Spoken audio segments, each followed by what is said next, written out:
Good evening and welcome to Netzhack's Daily Kitzur Shulchan Aruch Share.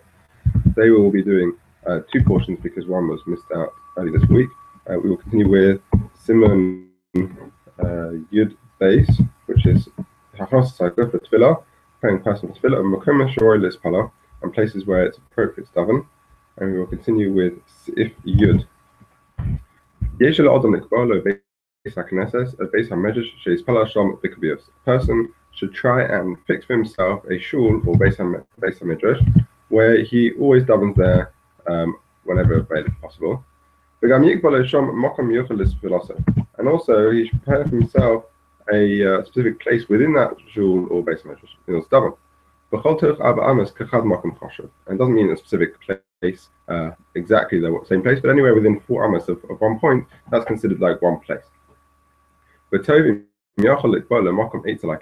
and it'd be good if he can find himself a place next to the wall, because like we find with Chizkiah king, where it says Vayasef Chizkiah Ponav el Hakir.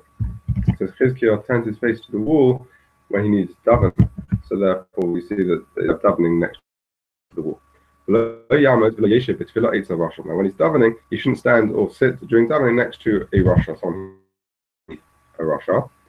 And if he's davening at home, for whatever reason, we'll see, he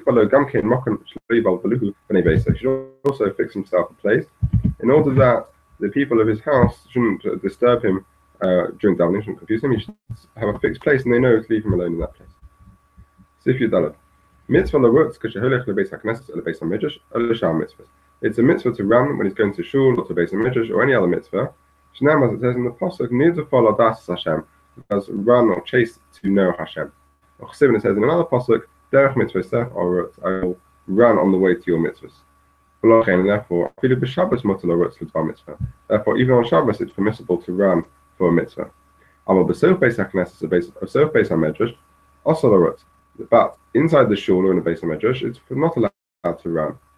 And when you come to the doorway leading into the shul, you should take a small moment to pause. You shouldn't sort of burst into the shul. And he should be slightly recoiled and slightly fearful of the glory of Hashem. And he should say the pasuk of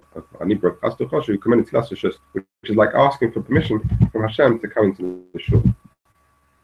And only afterwards he should enter the shul, and he should walk in the shul with fear, like someone who walks in front of the king. In communities where the Jews have their own streets, and it's a mitzvah to put on your talis and put on your tefillin in your own home, and go with your talis and tefillin already into the shul. In the place where you live, where Jews live among non-Jewish people, or the way to shul means you have to walk through unclean streets. Then you should instead put the talis and tefillin on in the corridor or the entranceway of the shul. Because there's a big inyan of going into the shul itself, already wearing your tzitzis and sort of crowned with your tefillin. So if you're based. If for whatever reason some emergency comes up and he's not able to go to shul or to Beis HaMedrash, and you can't even get to some other fixed minyan that's, let's say, in somebody's house, it's not in the shul or Beis HaMedrash. He should try to gather 10 people together to daven at least in his house, at least so he doesn't, even though he's davening at home, at least he davens with a tzibur. If he can't even do that, he should at least try and daven at the same time that the tzibur is davening, because that time when the tzibur is davening, that's an eis rotzen. Someone who davens in a place where there is no minyan. Then he should try and daven at the same time as the tzibur are davening in the local towns, the cities. But if he has to, let's say he learns Torah or he has to do some work which is pressing. And we already explained earlier that he's not allowed to start doing work or before he's davened. Then he can daven earlier in that situation and daven as soon as the sun has risen above the horizon. He can daven from after Hamlet Sachama. Similarly, someone who is weak, and it's very difficult for him to wait till after the tzibur has finished davening before he eats anything. He can also daven earlier in his house in order to eat straight away as soon as he's finished davening. And it's only when he's in his own home that he's allowed to daven his tefillah before the tefillah of the tzibur. Now, even if he wants to go out of the shul, to leave the shul before the tzibur davened, also that's forbidden. Unless he sees that the tzibur is taking a long time to daven and delaying their davening, then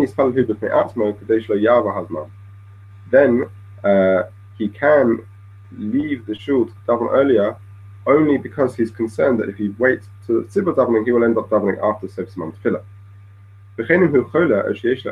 Similarly, if he's ill or there's some other ones, an emergency of some sort, then only in those situations you can also daven his tefillah before the tefillah of the tzibur, even in the shul. But it's better if he can go home to daven if he's not going to daven at the same time as the tzibur. So if you tell it. There are some who say that if one tzibur has davened in the shul, and afterwards the second minion comes to daven in the same shul, then the shliach tzibur of the second minion should not stand in the same place as the shliach tzibur of the first minion, because that's like a slight or a shame on the first minion. Unless the members of the first minion have already left the shul. And if the first minion took out a Sefer Torah and read from it, then the second minion should not take out a Sefer Torah to lay in a second time in the same shul. But in many kehillos, they're not makpid on these things, they're not particular about these things, and everything should follow the custom of the community. The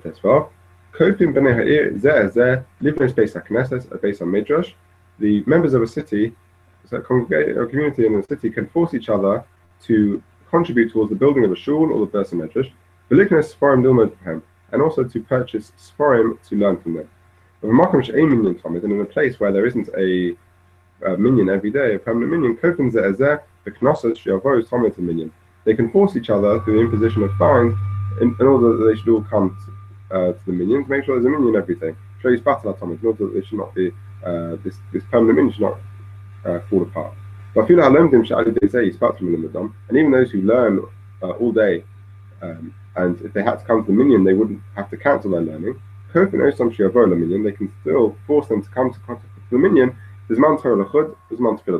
Because we have a principle that the Zman of Torah, the time of learning, is separate from the time of davening. You don't mix the two. Okay, I'll move on to another third portion. Siman Yud Gimel. Dinei Kedushas Beis HaKnesses of Beis HaMedrash. The rules about the holiness of the Beis HaKnesses of Beis HaMedrash. Both Sifim, which has 5 Sifim. Sif Aleph. Kedushas Beis HaKnesses of Beis HaMedrash Gedola Ma'od. The Kedusha of Beis HaKnesses and the Beis HaMedrash is extremely great. And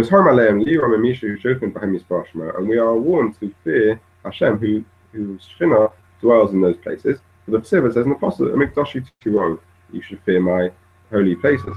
The Beis HaKnesses, the Beis HaMedrash, and the Quran Gamkin Mikdash, and we know that the Shul and the Beis HaMedrash is also called a Mikdash. Because the Ksiva says in the Apostle, the Mikdash I will be for them like a small Mikdash. But Dashina Mikdash and Elu Batik Knesses and Batik Midrash. So that refers to Batik Beis HaKnesses, Shuls, and Beis HaMedrash.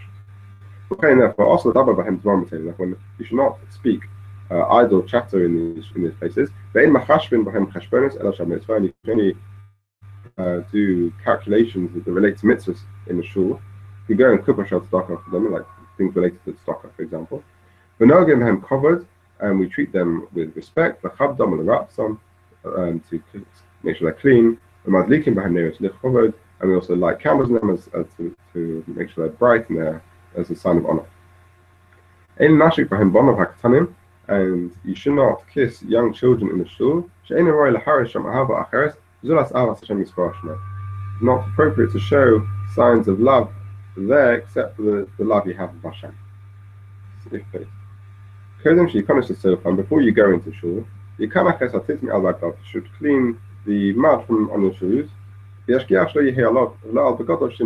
should also check to make sure there's no dirt on yourself or on your clothing. You are allowed to spit in shuls, but you should wipe it away straight away with your feet. And that presumably only applies to shuls where they don't have carpet, for example, where you can rub it into the mud.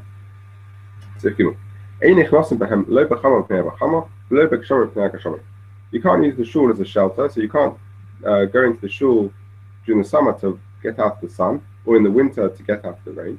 And if you do need to go into a shul to call your friend, let's say who's in there, or based on Medrash, then you go into the shul, but you should read first some psukim there, or a mishnah, or learn a mishnah there, or say some sort of tefillah, or a limit, or at least listen to some other people who are learning, or at least sit there for a little bit, because even just sitting in a basic class of basic Medrash is also a mitzvah in itself.